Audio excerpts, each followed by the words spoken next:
Selamat siang Bapak dan Ibu, apa kabar? Selamat siang, apakah masih bersemangat untuk siang hari ini? Apakah malah ngantuk habis makan siang? Jangan dong, karena sayang sekali untuk melewatkan sesi kali ini. Dari pagi kita sudah sangat semangat tadi dengan Ibu Enda, kemudian juga Ibu Christine, Ibu Cendrawati. Sekarang kita akan membahas topik yang sangat menarik dalam BCA World Summit 2022 dengan tema Wealth and Me. Acara ini adalah persembahan BCA bagi Bapak dan Ibu sebagai wujud dedikasi dalam mendampingi Bapak dan Ibu dalam mengelola, mengembangkan, bahkan meneruskan wealth atau kekayaan ke generasi berikutnya dengan baik. Dalam sesi kali ini, sesi yang sangat menarik, saya jadikan dengan sangat menarik. Ini mempunyai topik yaitu Sustainability of Your Enterprise's Legacy. Bersama saya Robert Haryanto dan dua narasumber luar biasa yang telah hadir bersama dengan kami pada hari ini. Tetapi sedikit informasi, Bapak mungkin melihat ada stage ini, juga ada stage di sana. Selama 2 hari dari tanggal 8 hingga 9 September 2022, Bapak dan Ibu dapat menghadiri berbagai sesi menarik dalam BCA World Summit di 3 panggung yang berbeda. Ada Arkana, Baskara, dan juga Cakrawala. Informasi untuk jadwal lengkap dalam sesi dapat Bapak cek di buklet BCA World Summit di signage yang juga Bapak dapat saksikan, Bapak dan Ibu dapat lihat di foyer. Selain itu, jangan khawatir, seperti tadi sesi pertama dan kedua, banyak sekali pertanyaan yang tidak terjawab dalam sesi. Kami mohon maaf, bukan maksud kami untuk membatasi, tapi karena keterbatasan waktu. Tetapi Bapak dan Ibu dapat memanfaatkan booth yang ada di depan untuk dapat bergabung bersama dengan booth BCA untuk dapat meminta waktu sesi bersama dengan topik-topik yang Bapak dan Ibu hendaki. Tanpa berpanjang lebar, Bapak dan Ibu, mari kita bersama-sama sambut. Yang pertama, kita berikan sambutan yang hangat untuk Ibu Lianawati Suwono selaku Direktur BCA.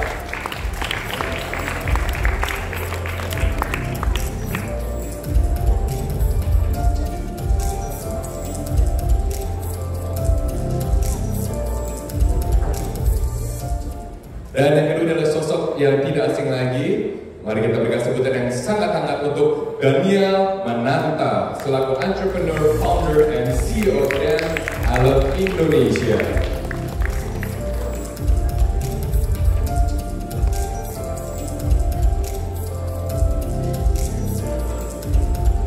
Halo, selamat siang, Bu Liana dan juga Daniel. How are you? Very good. How are you doing? You always look good. Aduh, mendengar pujian dibilang you always look good dari seorang laki-laki membuat gue meragu. Agak merinding. Terima kasih.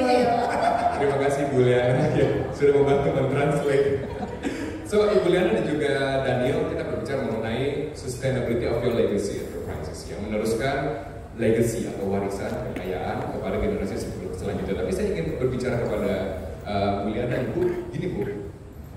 Mungkin ini ada di etnis lain, tapi saya tidak tahu. Tapi setidaknya saya bisa bicara dari saya. Saya kan Tionghoa. Orang Tionghoa punya paradigma seperti ini. Generasi pertama mendamping, generasi kedua meneruskan. Kalau generasi ketiga ngapain Pak? Waduh, itu katanya seperti itu. Nah, menurut saya dari kacamata Ibu seorang profesional dan juga ahli dalam bidang yang finansial, apakah ini masih relevan tidak sih paradigma seperti ini sekarang atau sudah berubah? Terima kasih Pak Robert. Hari ini saya nggak tahu mimpi apa ya, didampingi 2 pria cakep gitu, mendampingi tante-tante gitu ya. Jadi begini, BCA saat ini sudah berusia 65 tahun. Ya, saya masih dikelola oleh keluarga Sudono Salim. Ya, jadi saya hari ini sudah 32 tahun di BCA. Jadi pasti terjadi regenerasi yang sudah beberapa kali ya. Jadi saya pikir kalau selama ini ya pengalaman kami, kalau selama kita bisa tahu apa yang kita mau dan belajar terus ya, dan berusaha terbuka terus, hal itu saya pikir udah nggak relevan. Udah nggak relevan lagi Bu sekarang ya, itu paradigma lama ya. Ya, kita lihat banyak perusahaan di Jepang itu almost ada yang sampai hampir 1000 tahun sudah. Yes. Ya. Betul. Ya. Berarti itu paradigma mereka tidak mengerti saja Bu.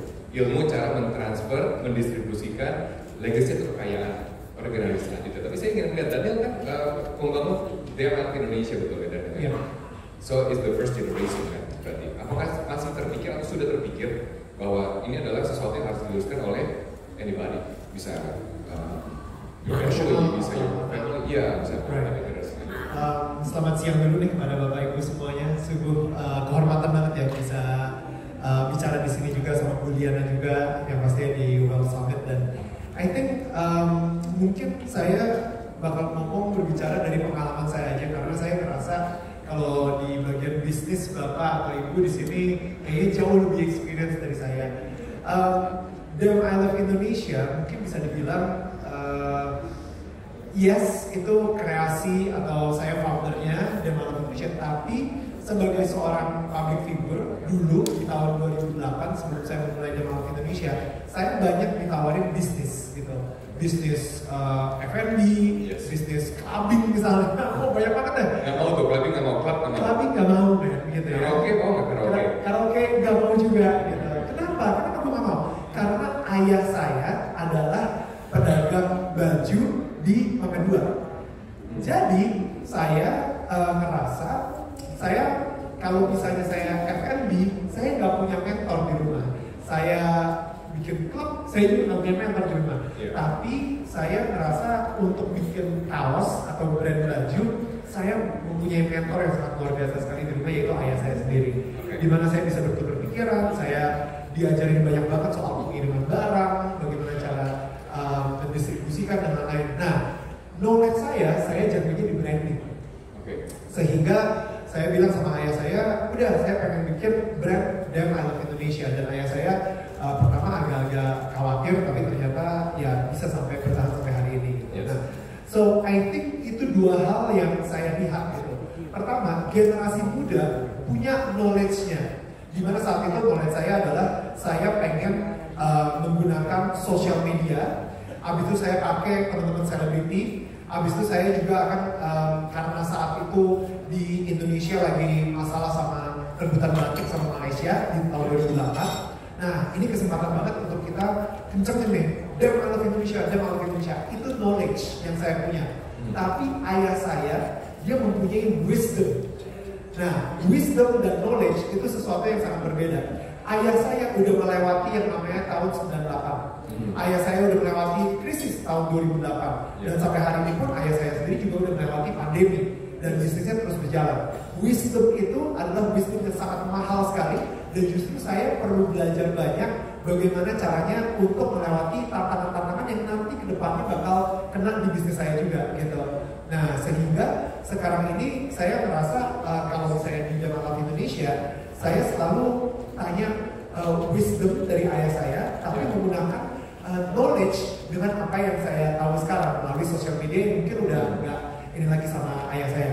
Begitu juga untuk kedepannya nanti untuk anak saya akan melihat nih apakah passion dia bakal di situ, dia punya experience, dia punya knowledge, dan dia pengen lebih mengarah ke situ atau enggak. Kalau misalnya enggak, ya dan ini saya hire profesional. Tapi kalau misalnya iya, yang pasti saya akan sangat fokus dengan memberikan wisdom dari apa yang gimana bisnis saya melewati tahun 2008 dan pandemi, dan itu yang wisdom yang akan saya share ke anak saya, dan dia akan dia akan jualan baju Dem I Love Indonesia di metaverse dengan menggunakan kripto. Transaksinya BCA kan tapi transaksi BCA sendiri bakal bukan dengan dia. Harus itu loh dia. Gitu. Jadi gue sendiri juga nggak tahu tahun berapa puluh tahun dari sekarang kan, jadi kita nggak tahu gitu. Betul, tapi kan gini, kenyataan kan tidak seindah itu kan ya. Maksudnya gini, tidak banyak anak-anak yang mungkin dapat menghargai wisdom orang tua. Kalau menurut saya mungkin masalah bapak dan ibu sekarang adalah mentransfer ke anak-anaknya ke generasi selanjutnya, di mana generasi selanjutnya berpikir mereka lebih pintar dibanding orang tuanya. Sorry ya, tapi maksudnya lebih pintar emang secara teknologi, secara sosial media dan lain-lain emang lebih pintar gitu. Mungkin, tapi kan wisdom itu kan wisdomnya itu ya, tapi belum tentu mereka lebih bijak, benar nggak sih? Betul. Ini kayaknya saya masih begini-begini terus. Lihat dan jalan aja Bu, biar segar nggak apa-apa. Juga ya dari anak muda. Jadi sama benar persis ya. Jadi kalau BCA kan dikelola secara profesional. Tadi angle-nya kan dikelola oleh owner langsung gitu ya. Nah kalau untuk dikelola oleh profesional, bagaimana kita memastikan sih ini bisa sustain terus ya perusahaannya. Jadi enterprise legacy-nya tetap bisa continue for long time gitu ya. Jadi sebenarnya yang perlu kita lihat ya pertama-tama bagaimana kita kelola orang di dalamnya. Kita kelola apa, Bu? Orang yang ada di dalamnya. Jadi human capital. Humannya karena sebenarnya perusahaan itu sangat identik dengan orang. Kalau ada orang nggak ada perusahaannya, cuma ada nama PT dan fisik gedung aja gitu ya. Jadi jiwanya perusahaan adalah di orang. Ya.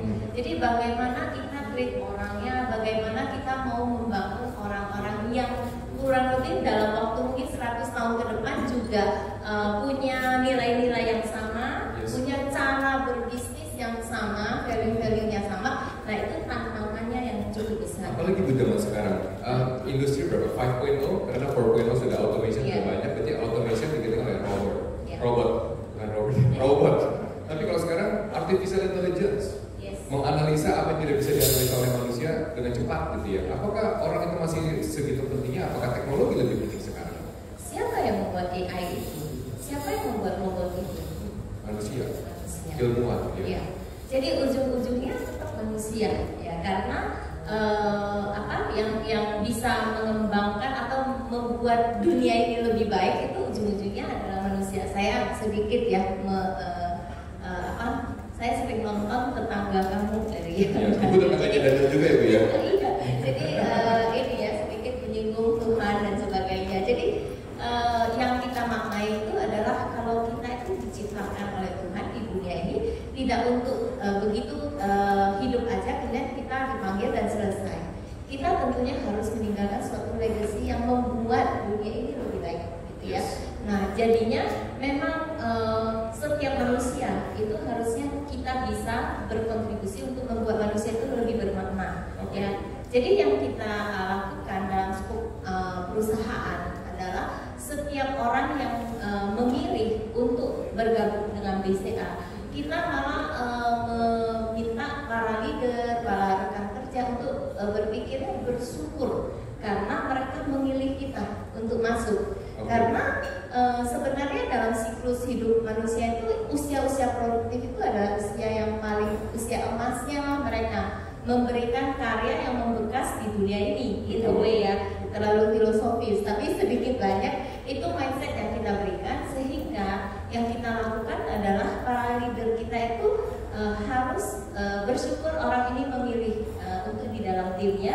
Sehingga bentuk rasa syukur kita itu adalah bagaimana kita menggrow mereka di masa produktif ini yang menjadi berkarya sesuatu yang berguna untuk Bapak Ibu sekalian dalam menjalankan perekonomian ya gitu. Kalau ini gabungannya kan financial power-nya luar biasa gitu ya. Jadi kalau Bapak Ibu bisa bekerja dengan baik karena tidak ada masalah financial ya itu akan turun. Berarti reverse psychology ya Bu. Biasanya kan employee bersyukur tuh gue gaji. Sekarang bersyukur kamu memilih saya untuk pekerjaan ini. Tapi apakah itu juga relevan with your business Daniel? Karena orang kan tahu Daniel, kamu yang besar, you're the main, you're the brand. Apakah orang-orang itu penting? Orang itu hanya menjalankan atau operator? Pertanyaannya jadi apakah orang-orang itu penting atau jadi operator? Iya. Apakah human capital? Operator mereka sudah nggak penting di mata gua. Ngambil order, cuan, transfer duit, ya saya dapat duitnya karena orang tahu dari Mananta. Bukan orang itu kan gitu kan. Pertanyaan macam apa itu berarti? Jangan gitu dong. Nggak digaji kalau begitu. Gak mungkin gue jawab mereka hanya operator di mata gue. Mereka hanya robot Haryanto. Oke, tapi kalau misalnya udah pasti ya, saya gila, gue ini orang yang gak enakan banget gitu. Jadi the fact that ada orang yang bekerja sama gue aja, gue seneng banget. Itu benar sesuatu yang bisa orang itu seneng kali kerja sama seorang selebriti. Ya kan, maybe ya, mudah-mudahan. Lu gak tau aja gue kalau bisa di kantor kayak gimana. Jalan ya. Oke, tapi yang pasti it's a blessing pasti ya. Saya selalu bilang sama diri saya sendiri, wow, the fact that saya mempunyai PT, the fact that saya ada orang-orang yang kerja sama saya, kita selalu bersyukur juga. Saya selalu bersyukur banget. Dan mungkin rasa syukur, rasa grateful itu yang membuat PT ini pun juga mempunyai culture, gitu, budaya yang menjadi grateful juga dan orang-orang pun juga bahagia. Gitu kayak Robert kan kemarin sempat ngobrol, ya nilai kayaknya lu bilang sama Buliana, kok kenapa ya satpam tuh di BCA kenapa senyum mulu gitu setiap kali benar. ya kan? Ini minum apa sih pagi-pagi kok senyum mulu seharian? Ini waras nggak sih kan gitu? Karena ketemu saya senyum. Saya salah masuk kamar senyum. Saya salah masuk gedung senyum. Saya ke menara BCA, saya salah lantai diantarin disenyumi. Itu senyumnya dari hati loh. Bapak dan Ibu merasa tidak? Setiap kali ke kantor BCA, dimanapun cabang apapun, tingkatnya satpamnya senyum. Bener nggak? Betul kan?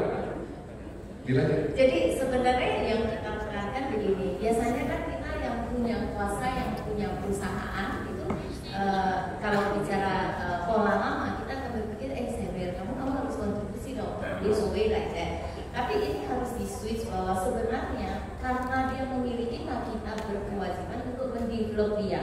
Karena this is waktu emasnya mereka pada usia-usia produktif. Jadi kalau kita tulus mau mendevelop mereka, and they know that, gitu ya, akhirnya mereka pun akan dengan tulus mengkontribusikan apa yang bisa mereka berikan kepada kita. Jadi mindsetnya di switch ya. Zaman-zaman dulu kan begitu saya bayar ya, I have to get back whatever I pay for, even if possible more than that, gitu kan. Zaman dulu kan seperti itu.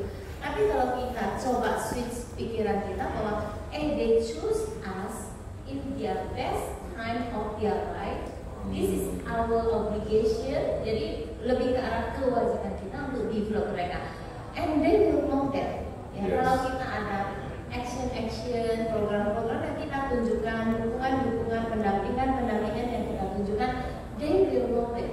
Jadi apa kita push yang bagaimana, biasanya mereka akan merasa they have to give back, something like that. Betul. And it's more special karena it comes from one of the biggest brand in Indonesia and also Southeast Asia kan. Dimana dengan resource yang besar bisa hire siapa saja. Tapi dimana melihat mereka sebagai aset. Tapi pertanyaannya lebih relevan ke audiens seperti ini. Mungkin saya bekerja seperti ini Daniel, misalnya your dad gitu kan. Saya punya cara. Anaknya Daniel baik gitu. Bapak punya wisdom, saya punya progres. Begini dia. Tapi kan tadi balik lagi pertanyaan saya adalah mungkin tidak semua anak, dan saya yakin nih, mungkin tidak semua anak suka dengan bisnis orang tuanya. Mungkin tidak semua anak tuh suka dengan apa yang dilakukan oleh orang tuanya, atau caranya, atau produknya, atau apapun lah yang ada di sana. So, bagi bapak dan ibu sini berpikir how to transfer. Kalau anaknya nggak mau, anaknya nggak suka, nah itu bagaimana? Ada tidak yang bisa kita bedah dari situ untuk menarik? Jadi gini, kalau kita bicara ya, seseorang kalau dalam bekerja, ya kita sebenarnya sudah tahu sih apa yang mereka cari. Berbagai research lah, sorry saya berbagai di HR jadi tahu gitu ya. Kurang lebih yang saya baca dari ini ya. Jadi kurang lebih seseorang itu kalau mau berkontribusi, they need to have like trust yang dari pertama-tama ya dari owner atau dari orang tua atau dari leader dia, ada trust dulu ya. Jadi sebagai orang tua kita mesti memahami apa nih gaya bawahan anak kita. Kemudian kita harus dalam tanda petik jangan terlalu kontrol, micromanage ya. Kita kadang-kadang ya memang harus kasih mereka ambil keputusan, biarpun deg-degan pasti ya. Tapi itu cara melatih mereka mengambil keputusan ya. Dan tidak hanya itu, mereka akan feel I'm being trusted. Itu satu ya. Nah kedua, hal yang perlu kita jaga adalah dia harus feel secure. Yes, feel secure artinya the way to do things ya.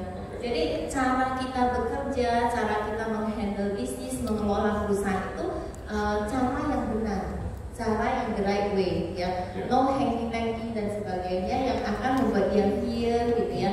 Kemudian juga kita mungkin provide somebody atau rekan kerja yang bisa saling mendukung, tidak saling menusuk dan sebagainya. They need to feel secure for that, you know. A place where they grow, tapi sebenarnya mereka merasa tenang ya, karena perusahaan beroperasi dengan benar, aturan-aturannya benar ya. Jadi trust yang akan didapatkan dari customer pun, customer is ya kalau berhubungan dengan kita gitu.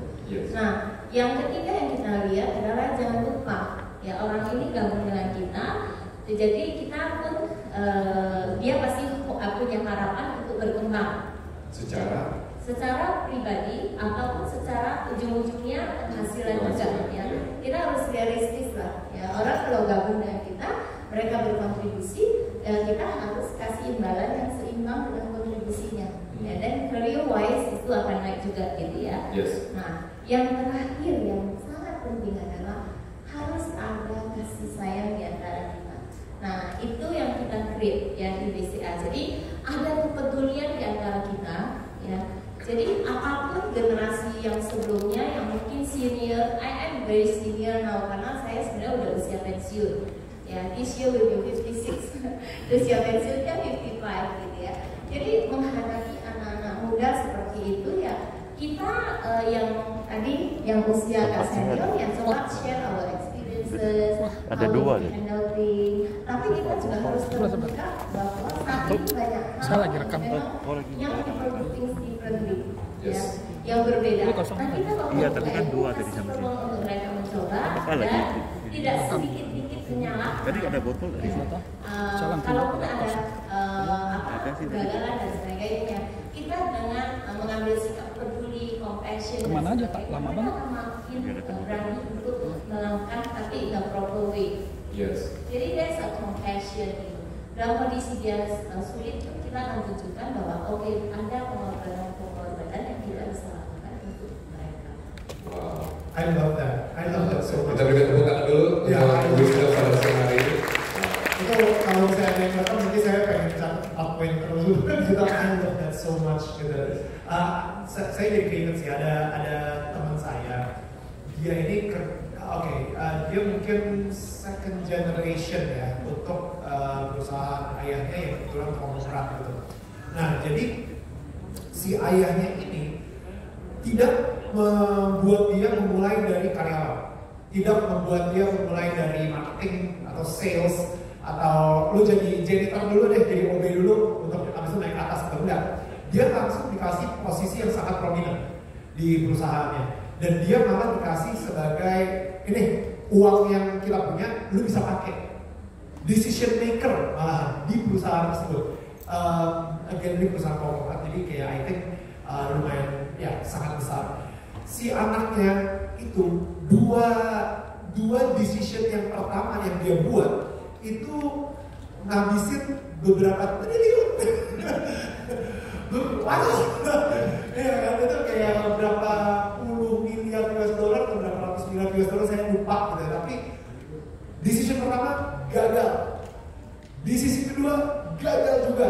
Gila, itu sebagai anaknya saya juga nggak tahu dia stresnya apa gitu. Betul. Tapi ayahnya memberikan dia. Jadi sempat ada teman saya nanya ke ayahnya bilang ini pelajaran termahal. Tapi saya yakin banget setelah ini dia akan make a better decision. Oke. Gitu. Jadi seperti yang tadi itu yang Ibu Liana bilang juga ada kasih sayang di situ. Dia sebagai seorang ayah yang nggak apa-apa karena dia nggak akan bisa mulai dari awal ketika ayahnya masih hustling untuk membuat si perusahaan tersebut. Different era juga gitu. Jadi si anak ini udah harus langsung bootcamp untuk bisa membuat decision, untuk make the right decision untuk kedepannya. Dan akhirnya the third decision itu kerugian dari dua decision langsung terbayar lunas from his third decision dari si anaknya juga. Dan sampai yang keempat dan kelima seterusnya udah ini dia udah kayak dapat respect dari bahkan kolega-kolega ayahnya juga kayak gitu because of the decision that he made gitu. Dan ini sih yang sulit gitu ya sebagai mungkin generasi sebelumnya untuk memberikan kepercayaan ke anak dan disuruh dia memberikan decision makernya dan ayahnya itu oke, whatever you do I will back you up. Yes. Dan gue akan mundur. Kalau misalnya salah, it's okay. Gue akan stand by your decision. Yes. Itu susah banget. Susah. Bu, kenyataannya kan gitu ya. Tidak semuanya tuh seindah itu. Ada yang bilang seperti ini. Kamu jalan ini, tapi saya bisa pegang kendali. Otoritasnya kan dilepas. Betul ya. Ada juga kamu jalanin, tapi dia menurut dia salah sekali. People will make mistake. Dia nggak bisa, tapi nggak di backup dengan moral dan juga dengan apapun. Jadi bagaimana Bu? Misalnya gini, tidak semua kehidupan seindah itu. And it takes two to tango ya. Yeah. Jadi memang dua sisi. Jadi kalau kita juga sering ya discuss dengan teman-teman di BYC, BCA yang community gitu ya.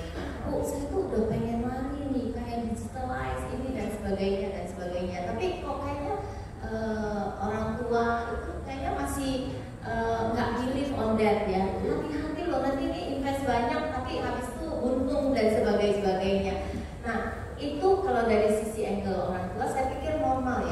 sesuatu yang dia bangun ya, the whole life dia bangun itu, dia pasti agak protektif untuk itu. Nah, susah mendapatkan orang tua yang benar-benar langsung okay, this is your time, I let you do your things, you know, I will step back dan sebagainya ya. Tapi memang istilahnya kalau setiap generasi itu akan mengalami regenerasi. Jadi Bapak Ibu di sini mungkin sebagai yang seniornya, kita harus hadapi bahwa akan pasti sesuatu yang pasti semua generasi lah, ya kan. Nah, kita memang harus mau tidak mau kan kasih trust ya. Artinya kita menjadi advisor oke, tapi jangan micromanage sampai si inilah whoever yang suksesor kita jadinya tidak bisa bergerak. Ke kiri dikit nggak boleh, ke kanan dikit nggak boleh, kamu terlalu hijau nggak tahu pengalaman dan sebagainya. Tapi sebagai yang muda juga jangan terlalu impulsif ya. Kadang-kadang kan kita merasa aduh yang uzur itu nggak ngerti deh, teknologi sudah berkembang seperti ini. Iya aja ya, di BCA ini yang paling tua saat ini di luar komisaris adalah Pak Yahya kan. Pak Yahya itu udah paling tua. Tapi teknologi wise ya, kita ini bisa kalah sama beliau ya. Jadi makanya biarpun yang muda merasa sangat canggih dan cepat, sebenarnya yang umur senior sangat bisa untuk mengikuti. Karena everything yang digital sebenarnya dibuat easy. Kalau nggak easy nggak laku, ya kan? Itu syarat utama UI UX ya orang bilang ya. Itu harus easy, harus gampang gitu ya. Jadi tinggal bagaimana yang muda ini juga cukup sabar ya, menjelaskan ke orang tua, membimbing dan sebagainya. Together saling isi ya. Dan ini terjadi di kami, terjadi di perusahaan. Tapi yang paling penting satu adalah trust ya. Jadi trust to young generation. Anyway, they will run your company later. Jadi mau nggak mau memang kita nggak mungkin akan temenin mereka terus-terusan ya. Jadi harus give trust to them. Dan yang kita lakukan adalah istilah kami adalah program pendampingan ya, pendampingan. Jadi yang senior ini mementoring yang junior ya. Tapi yang make decisions ujungnya tetap yang muda. Memang sudah dituju untuk melakukan tugas itu. Nah, yang menarik kan mungkin yang di sini juga pada kenal Pak Arman. Pak Robert juga kenal, Pak Daniel juga kenal ya, bro lah Pak ya. Nah, yang katanya suka naik busway itu ke kantor, dia kan turun di dia kan punya payung sedikit ya, selain profesional juga anaknya shareholder majority kita ya. Tapi yang kami sangat happy adalah tidak pernah interfere on our decision making. Jadi benar-benar let go and then trust us. Kalau orang dikasih wewenang, dipercaya, biasanya orang malah lebih hati-hati dan lebih bertanggung jawab atas apa yang dilakukan. Jadi that's how saya pikir company ini bisa sampai hari ini. Kita sebenarnya baru launching tentang buku tentang BCA, history tentang BCA. Dan waktu itu kami mengundang Pak Mokhtar di internal ya, event launching. Pak Mokhtar ini kan sebenarnya bapak banker BCA, bapak banker Indonesia.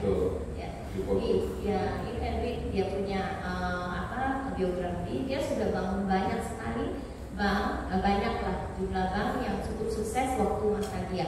Tapi dia mengatakan yang hari ini sampai sebegini besar, survive dan sebagainya adalah BCA. Why? Karena suksesnya adalah regeneration-nya itu sangat bagus. Ada trust yang diberikan dari generasi ke generasi yang berikut. Iya, saya setuju sih. Salah satu kisah sukses antara memasukkan profesional ke dalam bisnis keluarga itu mungkin contohnya adalah BCA. Tapi banyak perusahaan atau keluarga family struggling, benar nggak? Kayak struggling, kayak misalnya gini, CEO di Malak Indonesia, orang apa deh Daniel buat, ada hotel, ada movie production saat itu, ada juga sekarang restoran, F&B, ada juga clothing. Harus dibuat dengan profesional, tidak mungkin kan? Jadi isunya saya di sini adalah family itu kadang nggak mau let go. It's not about the ayah anak, family, the whole family. If they feel the ownership of the business, cawe-cawe kan biasanya kata ini, kata itu, kata ini. Jadi ada tidak kemudian pengalaman dan kayak nggak bisa seperti itu? Enggak sih. Dan masih kuliah lagi aja. Dan cepat jadi. Ya, Daniel juga ngomong, Bu. Soalnya kita tuh terpesona berdua sama Ibu Liana kayak wow, everything you said is wow. Sorry, tadi saya pikir buat Daniel, jadi saya kayaknya terpesona dengan kalau gini kita jawab dulu, Daniel nanti tidak. lagu ini yang alunan suaranya luar biasa. Iya. Oke, Daniel dulu lah, Ibu yang Ya, karena kalau gue sih udah jelas lah, anak-anakku masih kecil, jadi udahlah profesional aja gitu, no problem at all gitu. Makanya kalau misalnya apakah gue lumayan, tapi sebenarnya yang saya penasaran di Bu Liana ya, Bu Liana tadi bilang kalau misalnya ini adalah tahun pensiun, ya kan untuk Bu Liana gitu. Nah berarti kalau misalnya dari Bu Liana tadi bilang regenerasi itu inevitable, itu pasti akan terjadi untuk semua orang. Itu artinya akan ada seseorang yang menempati posisi Bu Liana setelah ini.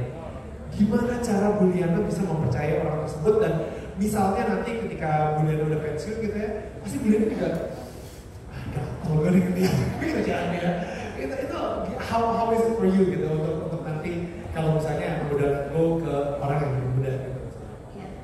Sebenarnya sampai ke posisi ini kan pasti sudah banyak regenerasi di posisi sebelumnya kan.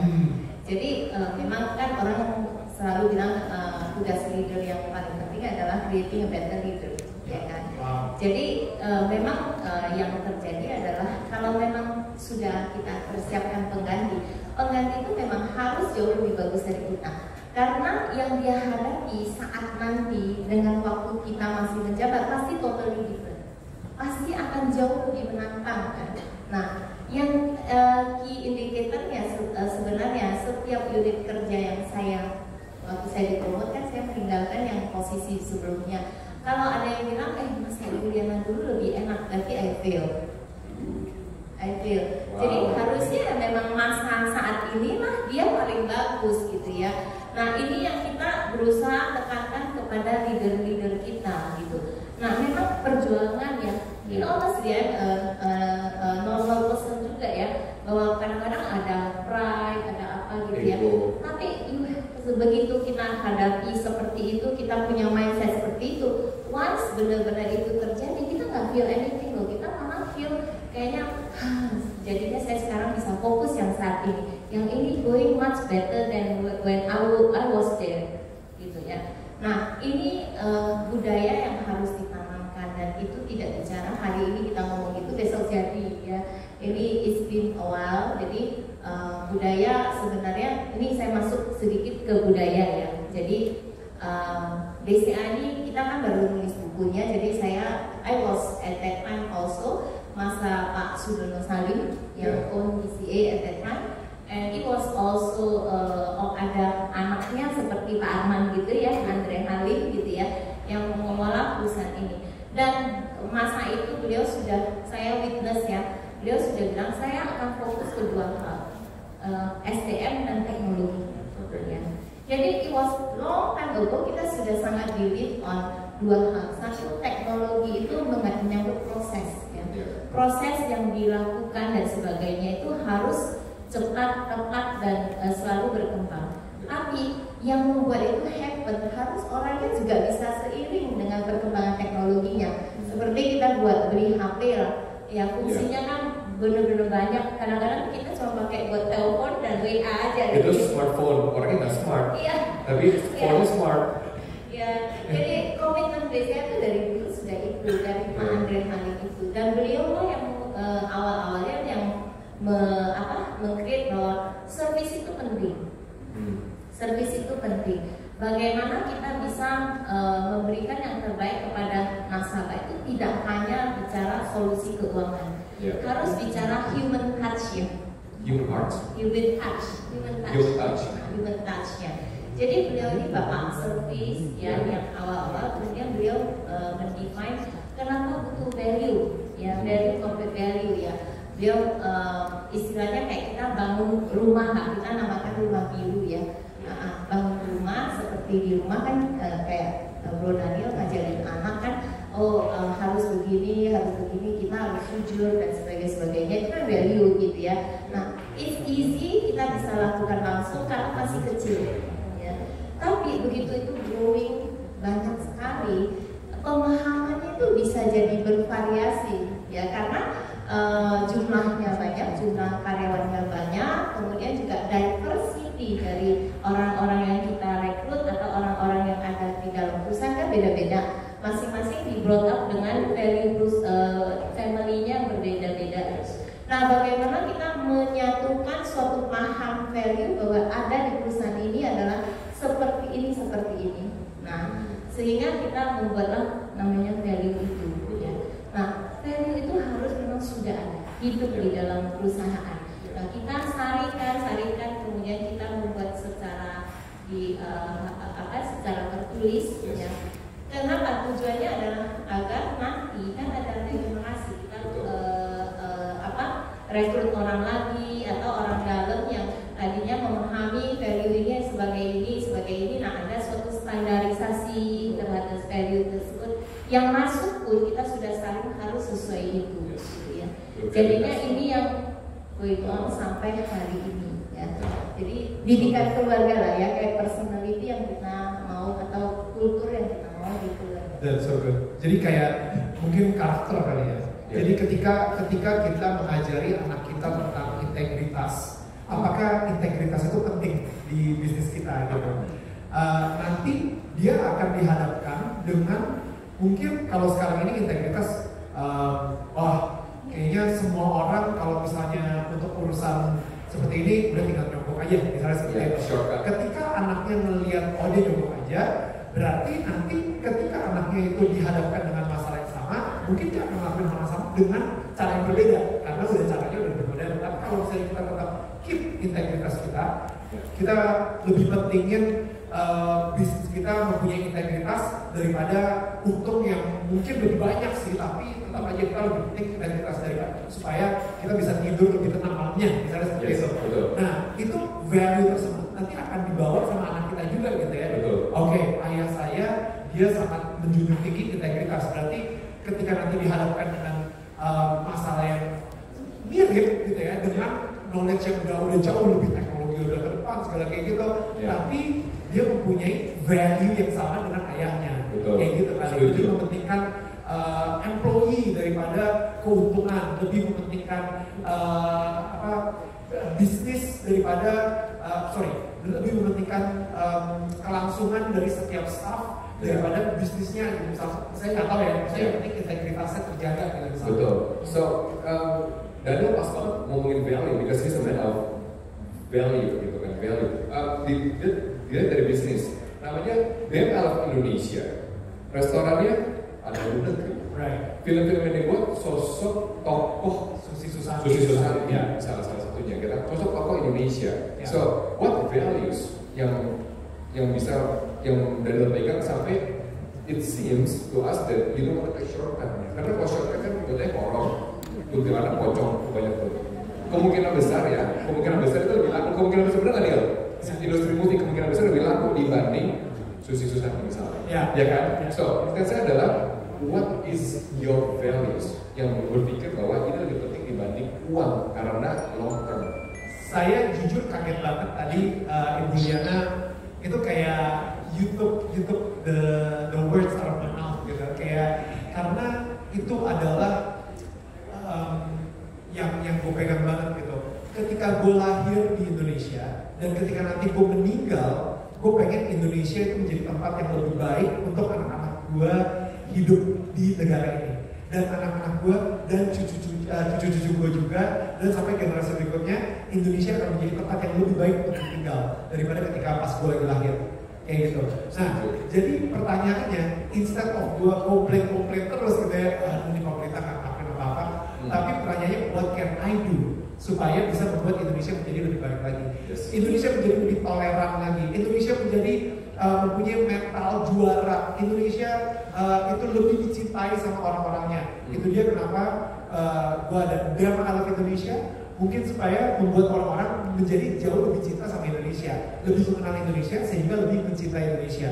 Kenapa gue punya Daniel Tetangga Kamu? Karena gue pengen banget suatu saat kita bisa menjadi jembatan dengan tetangga-tetangga kita sehingga kita menjadi lebih toleran lagi. Ketika nanti anak gue tumbuh dewasa, dia akan tumbuh di negara yang sangat toleran, bukan yang terpolarisasi gara-gara sosial media, misalnya seperti itu. Dan habis itu kenapa gue membuat Susi Susanti supaya orang mengerti mental juara itu seperti apa, seperti Susi Susanti. Jadi intinya adalah apapun yang gue lakukan itu supaya membuat Indonesia, negara ini menjadi jauh lebih enak untuk tinggal untuk generasi berikutnya. Kalau misalnya gue tidak mempunyai integritas, ya nanti anak-anak gue juga akan merasakan Indonesia yang tidak mempunyai integritas karena dia sendiri juga bahkan itu dia akan nggak percaya sama orang, dia mikir semua orang punya agenda dan lain-lain gitu. Jadi gue sebisa mungkin mengajarkan value-value tersebut ke anak-anak gue di rumah gue juga supaya mereka akan tumbuh dan mereka menjadi game changer juga untuk Indonesia sendiri di generasi mereka. Setuju.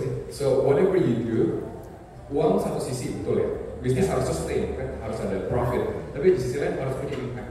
Ya kan harus punya impact. Kalau BCA gimana Bu? Impact kita sudah besar. Apalagi mau di-impact kepada halayak banyak gitu untuk generasi selanjutnya. Ya. Impact sudah besar itu justru tanggung jawabnya makin berat kan. Makin harus memastikan ini sustain. Sustain dan cara kita bisa sustain itu harus mengikuti perkembangan yang terjadi. Dan as you know perkembangan kan luar biasa cepat, dahsyat ya. Jadi kita pun ya harus benar-benar sangat lincah ya mengikuti itu gitu. Tapi tadi kembali ke values ya, personality atau karakter itu sangat-sangat penting ya. Jadi banyak sekali perusahaan-perusahaan besar ataupun yang mungkin growing ya, yang mungkin Bapak Ibu di sini juga hadapi akan masih ragu-ragu kenapa sih butuh values dan sebagainya. Atau perusahaan tidak jalan dengan baik, orang-orangnya baik dan sebagainya. Sebenarnya values itu perlu benar-benar secara harafiah dituliskan, diajarkan dan sebagainya karena tadi regenerasi itu akan terjadi ya. Regenerasi ini perlu tahu sebenarnya apa sih karakter dari perusahaan ini ya kan. Jadi tadi Bro Daniel cerita tentang keluarga masih within your touch. Within your touch, yourself can educate them dan sebagainya. Tapi once the company is growing, you need some kind of tools atau program atau apa yang bisa membuat bahwa ini menyebar nih di seluruh Indonesia gitu ya. Kayak BCA kan luar biasa ini.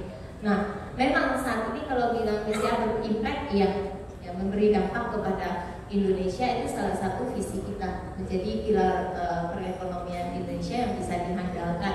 Tapi kalau kita tidak keep aware bahwa ini harus menjadi tanggung jawab yang besar buat kita tidak berkembang terus. Ini kan things going up and down kan terjadi. Nah, bagaimana sebelum itu down kita up lagi. Nah, ini yang tantangan-tantangan kita. Different generation, different challenge. Ya, dan kalau misalnya boleh tambahin sedikit ya, kemarin itu ada seseorang yang bilang di salah satu webinar gitu dan gue kena banget di hati gue. Dia bilang kayak gini, lebih sulit untuk mengajarkan value daripada mengajarkan matematika. Ini dari mana? Karena untuk seseorang diajarkan matematika itu jauh lebih mudah daripada diajarkan tidak membuang sampah di tol.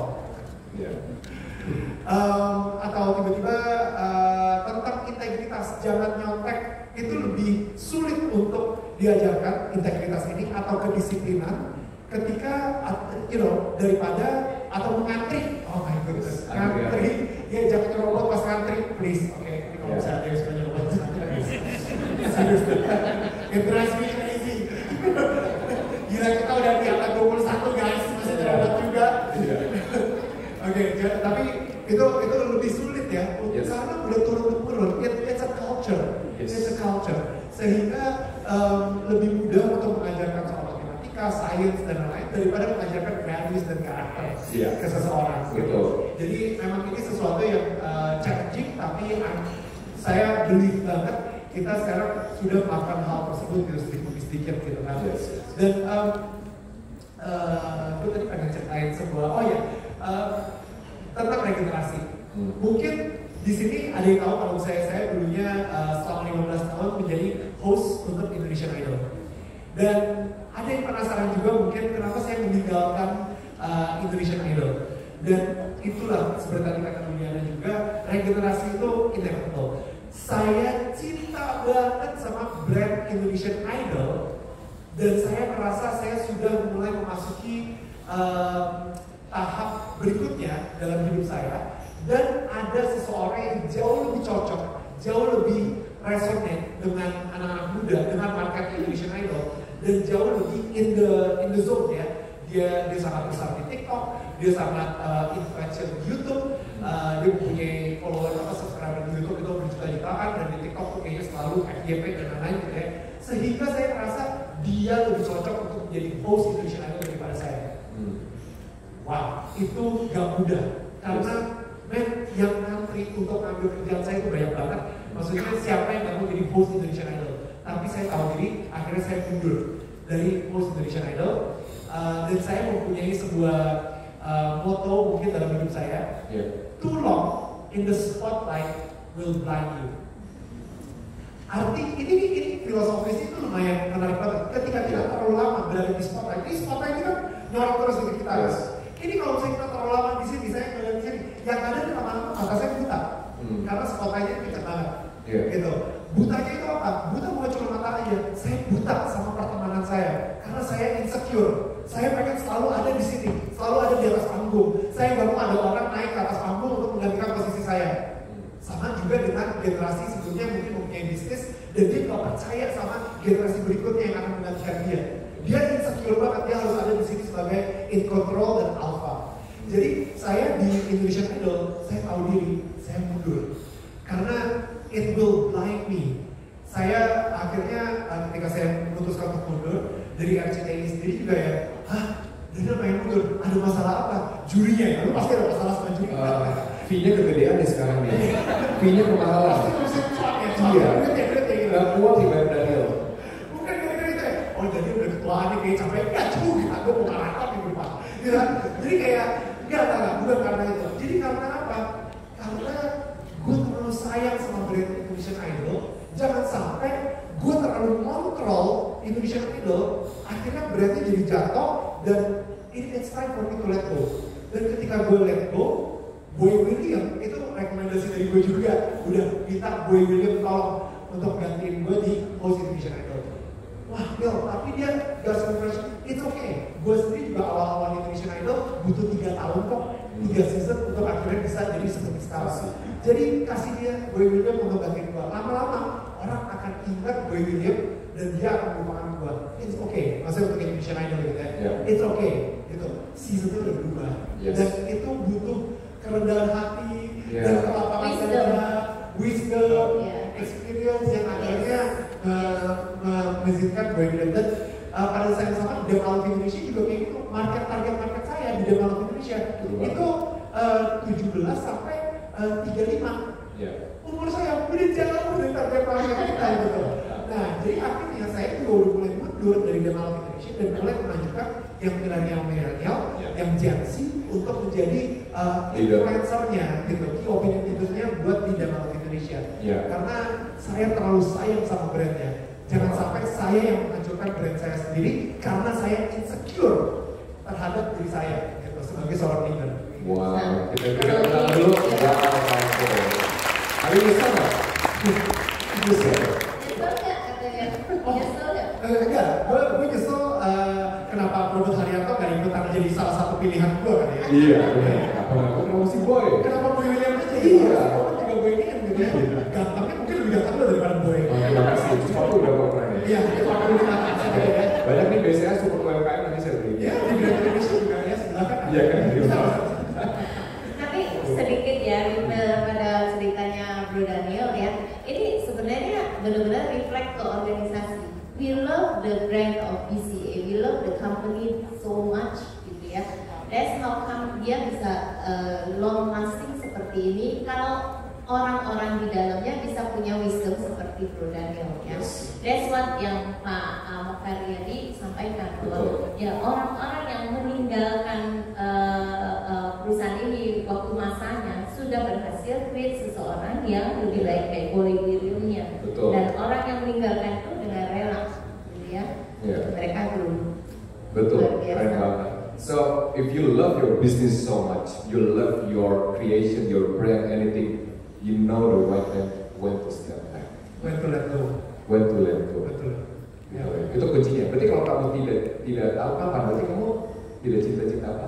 It's not the best interest of the company. It's the best interest of you. But the company live long for generation to come. But Dan dampaknya jauh lebih besar karena the company live long, growing bigger and bigger, dampaknya ke masyarakat jauh lebih besar. betul. Wow, ini keren banget. Kita berikan tepuk tangan. Seperti orang podcast seperti itu. Semuanya stun dari bicara Juliana juga Daniel. Keren. Tapi gue penasaran sih Juliana. Kalau misalnya ya, kayak tadi pertanyaan lo tuh bagus banget. Kalau misalnya anaknya itu terlalu gengsi untuk menggantikan posisi ayahnya. Banyak loh. Gengsi. Anaknya misalnya dia adalah anak seseorang yang sukses. Semua orang tahu dia sukses. Anak pertama khususnya gue gitu misalnya. Itu mempunyai ego yang sangat tinggi. Dan dia pengen build sendiri. Boleh. Dan dia gak mau melanjutin bisnis ayahnya. Karena dia pengen nge-build sendiri. Karena dia pengen ngebuktiin ke orang-orang kalau enggak kok gue bisa tanpa ayah gue. Jadi akhirnya dia gak mau melanjutin. Bagaimana caranya ayahnya atau ibunya meyakinkan anaknya bahwa gak perlu gengsi-gengsian di antara kita. Please. Itu menurut ibu sendiri gimana? Menurut saya ya, tiap orang kan punya kelebihan masing-masing ya, punya berbeda-beda. Orang tua bisa berbeda dengan anak juga gitu ya. Dan regenerasi itu kita tidak bicara regenerasi anak kandung aja. Regenerasi kan bisa ke profesional atau orang-orang yang kita lihat sudah punya talent yang bagus. Karena kita punya talent yang berbeda, kenapa enggak? Bahkan satu hari bisa diverse, dia punya usaha dan mungkin akan growing juga by itself di situ ya. Jadi memang nggak bisa dipaksakan. Kalau anak punya dream sendiri dan kita yakin ya, kita lihat oke lah, let him try. Namanya anak muda ya, punya energi dan sebagainya, let him try. Tapi kita jaga yang ada saat ini kan ada anak-anak kita di perusahaan. Betul. Ya. Regenerasi tetap bisa dilakukan di perusahaan kita. Boleh tidak saya simpulkan Bu, jangan memaksakan kepentingan orang tua kepada anaknya. Apapun itu, termasuk penerus bisnis. Kalau misalnya bisnisnya bagus banget kan bisa profesional jalani dengan manfaat juga kepada keluarga itu kan. Betul. Jadi jangan paksakan hal itu karena itu akan berakhir buruk.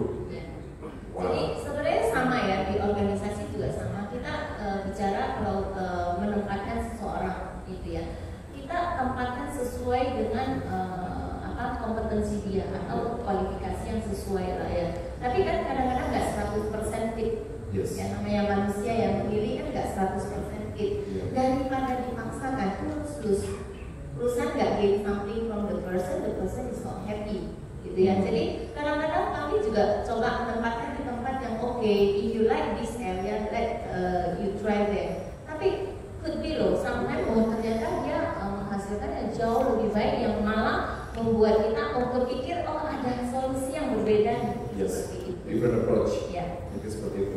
Wah ini seru banget. Ini kalau kita ngobrol ya, mungkin sampai jam 10 malam campus ditutup juga belum tentu. Campus nggak pernah tutup. Dia tutup juga. Bahasa masih presenter biasanya ya. Kalau saya waktu udah habis, wah ini kalau masih maksudnya biar kita diperpanjang nih, jadi tambah lagi tuh MBC atau ting ada kredit masuk gitu loh. Oke, waktu cuma 5 menit, saya akan buka pertanyaan dan pertanyaannya, Bapak Ibu kita rangkum aja ya, karena dari ada sesi selanjutnya, we keep it a little bit tight. Sang penanya akan diberikan hadiah dari Daniel, yaitu apa Daniel? Kaos dan baju Indonesia. Oke, Bapak kemeja merah, Ibu kemeja putih, silakan langsung jual. Bapak silakan Pak, yang itu ya, Bapak yang paling semangat silakan. Silakan Pak.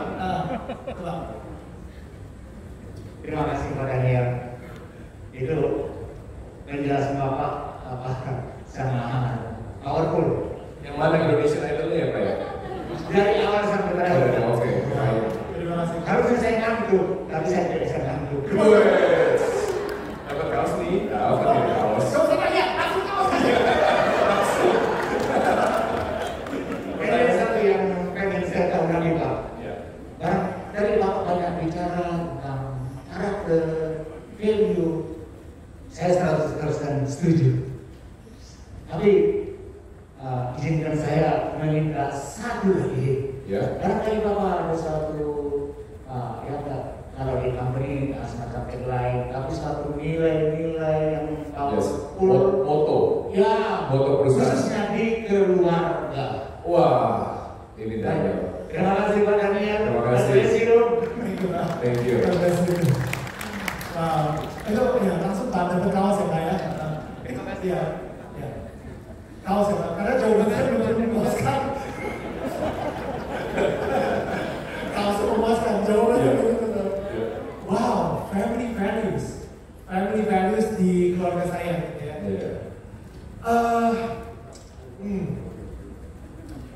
Saya mungkin pengen, enggak sih, bukan saya harus ngakuin ini, istri saya. Soalnya kalau saya pengen anak-anak saya dulunya itu cuan, sukses gitu kan. Coba kalau saya istri saya, udah jangan cuan, konten. Jadi menjadi orang yang tumbuh dewasa dan bisa menjadi seseorang yang bahagia dengan apa yang mereka punya, bukan apa yang mereka tidak puas dengan apa yang mereka tidak punya, kayak gitu. Jadi hatinya itu selalu konten, hatinya selalu kayak ya cukup gitu. Karena kalau saya mengejar cuan terus nggak ada habisnya emangnya gitu. Jadi kita harus mengajarkan value karakter ke anak kita bahwa bisa loh bahagia dengan cukup gitu. Bukan sampai kita harus mempunyai brand tertentu atau kita harus mempunyai mobil tertentu atau rumah tertentu di posko tertentu baru lo bisa bahagia. Enggak lah kita. Lo bisa bahagia sekarang hari ini gitu. Jadi itu yang berusaha kita ajarkan terus ke anak-anak kita dan mudah-mudahan karena mereka bisa konten, hidupnya bisa balance dan mereka juga yang mempunyai balance dalam kehidupan itu mereka menjadi orang yang benar-benar bahagia gitu, sukacita dalam hidupnya. Ya. Berarti boleh saya simpulkan kembali ke basicnya seperti yang Bapak tadi sampaikan adalah bersyukur. Bersyukur. Terima kasih. Oke. Tadi ibu dulu Bapak ya. Ibu dulu. Silakan. Jadi bersyukur ya Pak. Ibu bisa. Ya. Halo Daniel. Halo. Dulu saya tetangga kamu. Ini literally tetangga ya Bu? Literally tetangga. Iya. Dulu waktu di Kalina Sayang. Di Kalina Sayang. Ya, dulu sekolah minggu kamu. Dulu sekolah minggu. Wow. Coba Ibu boleh buka masker nggak biar ada ingat? Coba. Waduh Neil, ini khusus loh datangnya. Ini adalah surprise guest dari kita. Namanya Masih kecil, saya tetangganya Tante Bondan. iya. Oh tetangga yang di rumah itu ya? Dia Tante Bondan sebelah. sebelah saya di rumahnya. Ya. Dia kecil, masih kecil. Iya. Pas kecilnya masih di rumah gitu. Jadi benar. Berarti ini adalah oh ya keren. Dulu sekolah dulu.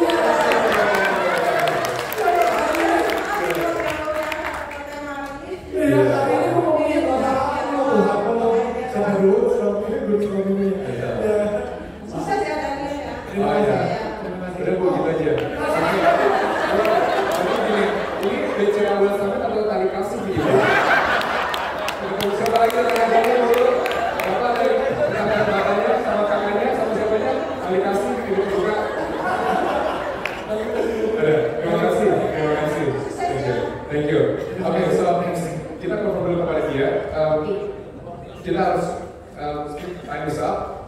Can we extend or no? Times out Pak, maaf Pak.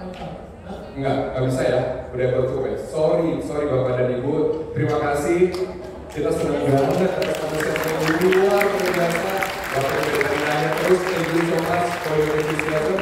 Ibu terima kasih. Dan Ibu saya yakin guru sekolah itu senang ya Bu ya. Melihat Daniel yang dulu suka lari-lari tanpa baju ya Bu. Sekarang jadi orang with man of values. Ya, saya juga senang banget Bu. Thank you so much. Tanya bisa. Time is up. Udah sayang sekali. Oke. Ibu sampai maju loh. Kita dengarkan Bu. Apa Bu? Selamat siang semuanya. Siap.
Indonesia, sorry, all BCA has very good service from the bottom until the top.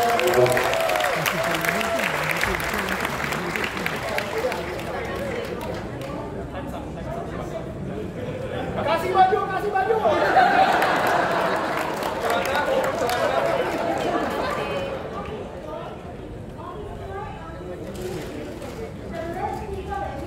We only see the important people in the back. Yes. From the office boy Yeah. and the security. Yes. Very Very happy. And we all see that. They were serving with the car. Yes. Thank you. Thank you. That's why Yes. they are doing something tidak mau menerima Imbalan. saya untuk beli paus. Iya, benar. Tetapi mereka melakukan sesuatu untuk nasabah BCA Yes. dan untuk berusaha mereka serta untuk kehidupan mereka lebih baik. Yes. So thank you BCA and thank you Mr. Daniel. I like your BCA also. Yes, Thank terima you. kasih. Thank Ibu, you. thank you for your kindness, thank you for your sweet words, dan terima kasih Bu untuk segala kebaikannya juga ya. Sempat-sempatkan sampai maju, karena ini ucapan terima kasih Bu kepada BCA. Ini resiko dengan selebritis ya begitu, saya tidak bilang. Ini yang di sini. Oh, jadi fix ya Bu ya. BCA Gold Summit 2023 Robert dan Daniel lagi. Setuju? Oke, Daniel kalau Oke, sebelum turun, I would just want to say thank you, Ibu. Terima kasih untuk wisdomnya, segalanya yang telah diberikan. Daniel, thank you so much for your time, your values, your experience. Thank you so much untuk komitmen dalam BCA Gold Summit 2022. Sekali lagi berikan tepuk tangan luar biasa untuk narasumber ini. Bapak dan Ibu, jangan kemana-mana. Seperti saya janjikan.